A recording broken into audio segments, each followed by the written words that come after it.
আসসালামু আলাইকুম। আজকে আমি একটা আঁশর মাংস রান্নু। আঁশর মাংস দিয়া আর বেবি আলু দিয়া, নয়া আলু যেন কইন, নয়া আলু দিয়া আঁশর মাংস দি রান্নু।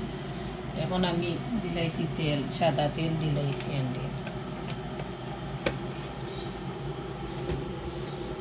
এলাচি, লং, গোলমরিচ, দালচিনি, চার টুকরা, রসুন, আদা, পেঁয়াজ, তেজপাতা আর সামান্য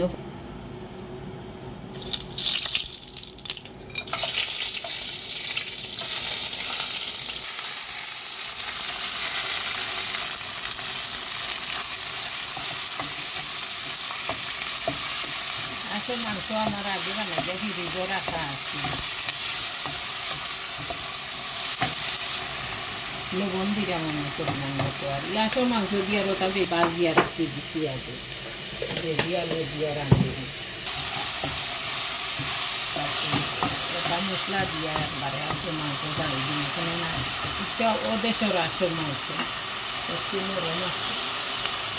এখন আমি ডাকিয়া দিলাই 5 মিনিটের লাগে। এখন আমি মাংস দিলাই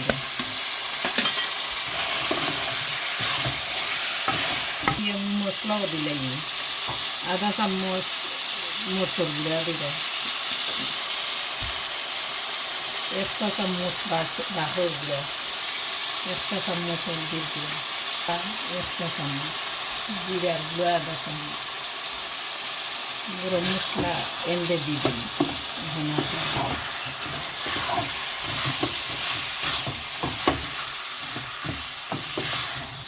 দিয়ে রাখি দিন আমি 7 মিনিট করে আবার লাগিয়ে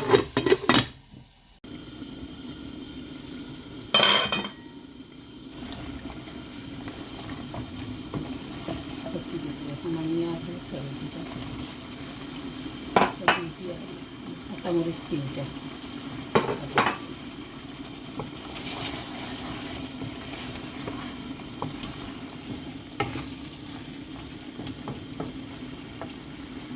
আমি সামান্য গুড় দিয়া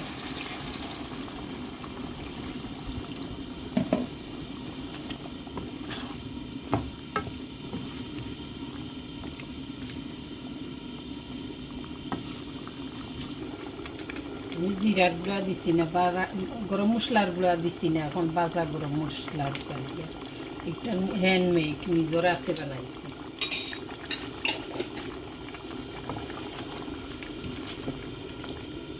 আমার তরকারি বেশি সামান্য বাসা বাতা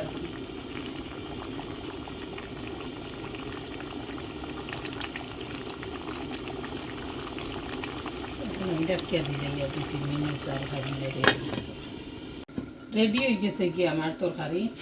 এখন জাল মারি লইছি।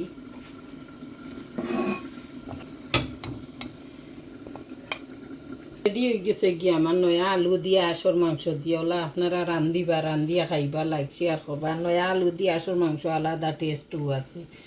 ওলা রান্ধিয়া খাইবা।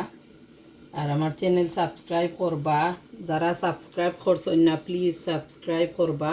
থ্যাংক ইউ, ধন্যবাদ। আসসালামু আলাইকুম।